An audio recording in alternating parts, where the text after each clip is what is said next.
Hey guys, it's me, Katron, and welcome to a thing called the Grimini. Now, this is weird because, I've never actually did this stuff before, but today, that's exactly what we are going to do, so that's what people do for fun.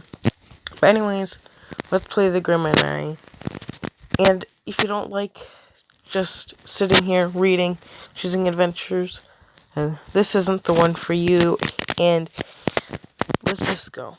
Prologue. The rain falls in clear sheets over a tableau in monochrome. It runs down black umbrellas along black coats, over black mud into an open grave as a black coffin descends into its depths. The only sound is the falling water on autumn leaves and the falling tears of those in attendance. This is a funeral, you observe. How did I get here? The mourners' faces are familiar, identically dressed, but each a separate instance of your life. A coworker, a school friend, a sibling, a lover. You walk over to the headstone. The name comes into view. It looks familiar. It looks familiar because it's yours. Your first name. Well, Keaton, Okay. Sure. Engraved in black capitals, here lies Katron. Boy, Katron's not even my real name. And it still looks good on a tombstone. That's probably not anything I should say. This is your funeral. It makes sense, really. It explains why the rain passes through you and why you don't feel cold. It explains why you're the only one not wearing black, and explains why no one is looking at you. Why no one is speaking to you. Seen enough? Well, almost no one. Boy, Chapter 1. I Hate Your Kind. A lone figure stands in the cemetery, watching your funeral and you. The rain bends around him, afraid to touch the robe raised over his head and hiding his face. He stands too tall to be human, and his hands are of bone, one holding a huge scythe, the other reaching out, index finger extended. The sight of the Grim Reaper is all his undead glory provokes you to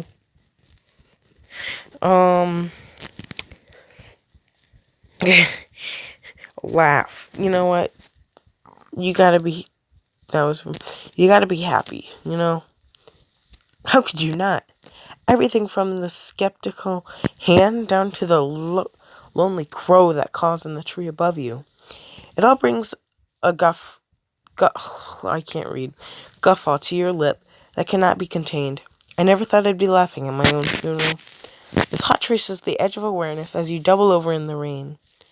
Though you can't see his face, the Grim Reaper's response is easily readable as he places a skeletal hand on his hip, and waits for your hysterics to subside.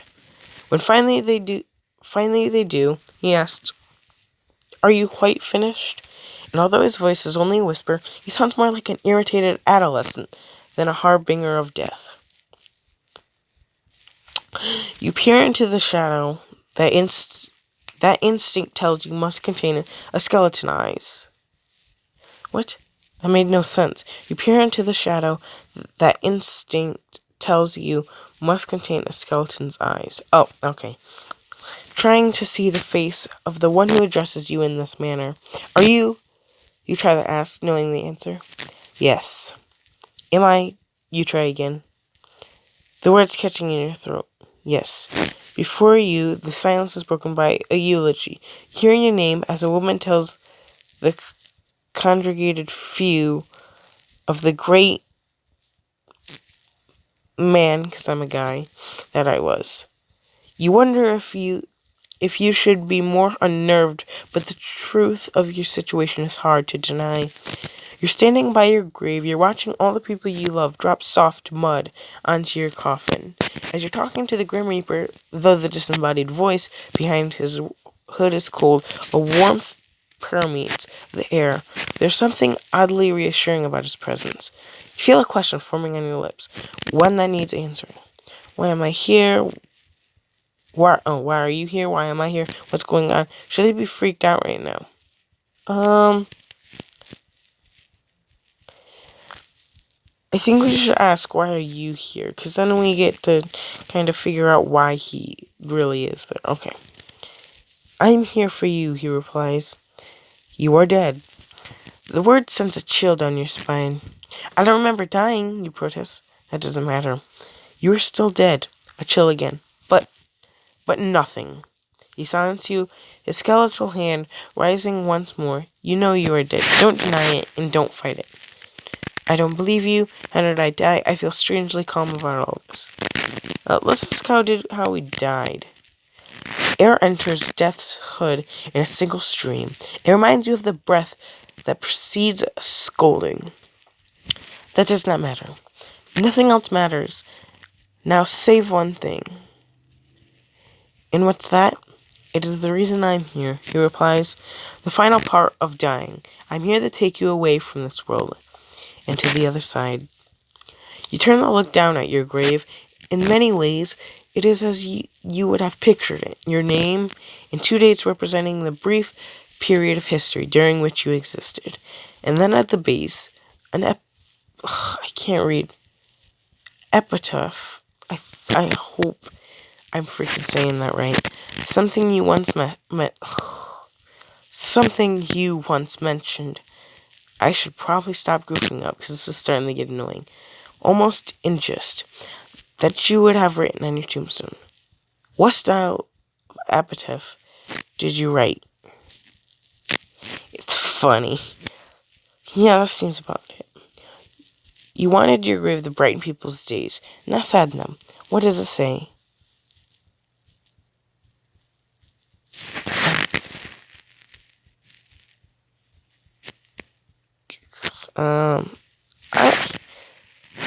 All these are terrible.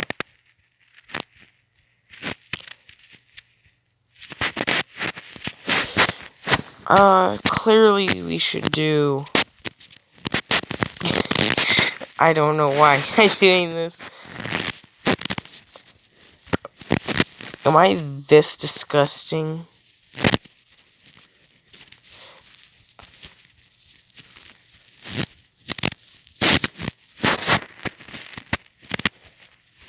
I fucked my cousin or sister.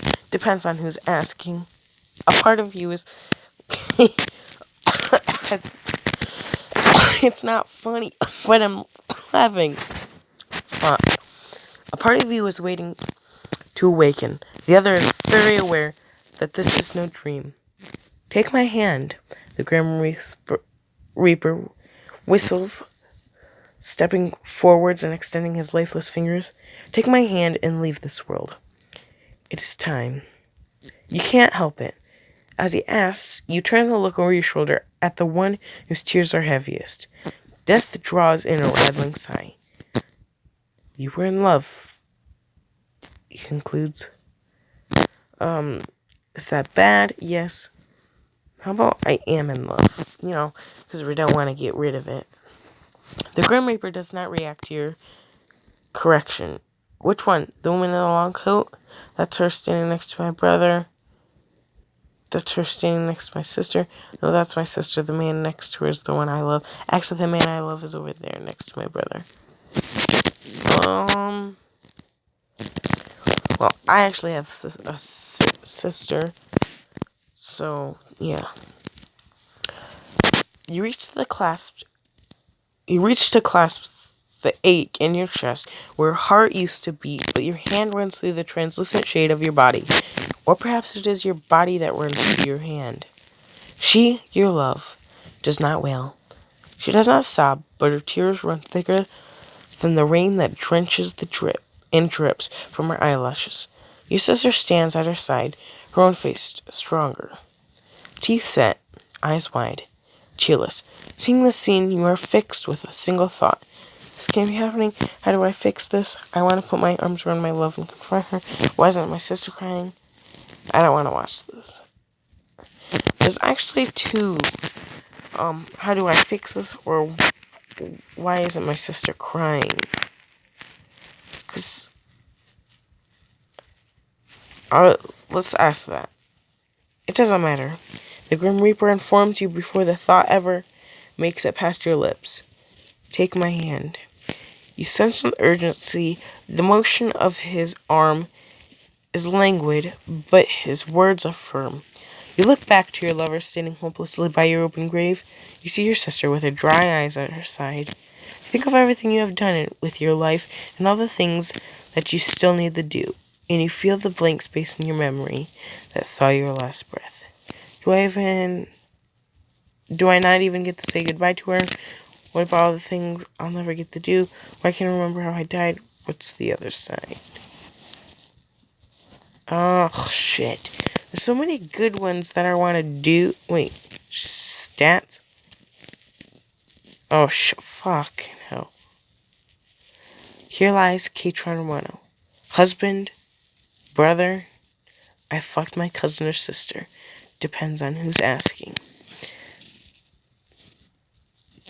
That's great. I don't know which one to add. Let's just ask what's on the other side. That is not for you to know. Why not? How can I agree to go there if you won't tell me what there is? That is the point, he replies. Do I not even get to say goodbye to her? What about all the things I'll never get to do? Do I not even get to say goodbye to her? If you are still present and still talking, then surely there must be a way for her to hear you. Surely there's a way to tell her that you're still there, that you're still here, that she is not alone. There's no way.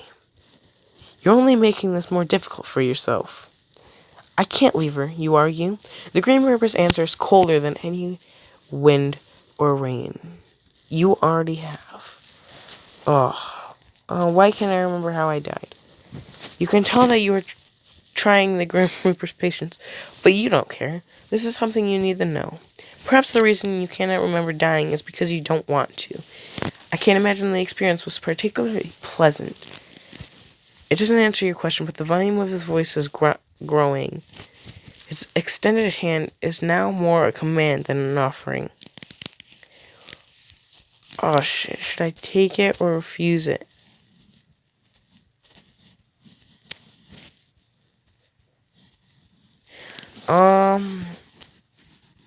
Here, what about all the things I didn't get to do?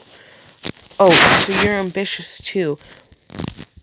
Death observes, his emotionless facade slipping once again. Would you say you have unfinished business? I would, you reply stoically. Death steps forward, his hand extended insistently. Then it is all the more important that you take my hand. Shit. Now I don't know what to do. Oh,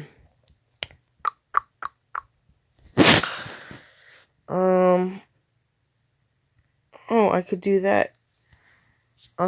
Shit. I don't know which one to do. Fuck it, let's take his hand. Are you sure you're ready? By taking the Grim Reaper's hand, you will be making the decision to leave behind the only world you have ever known. You'll never speak to your family or your loved ones again.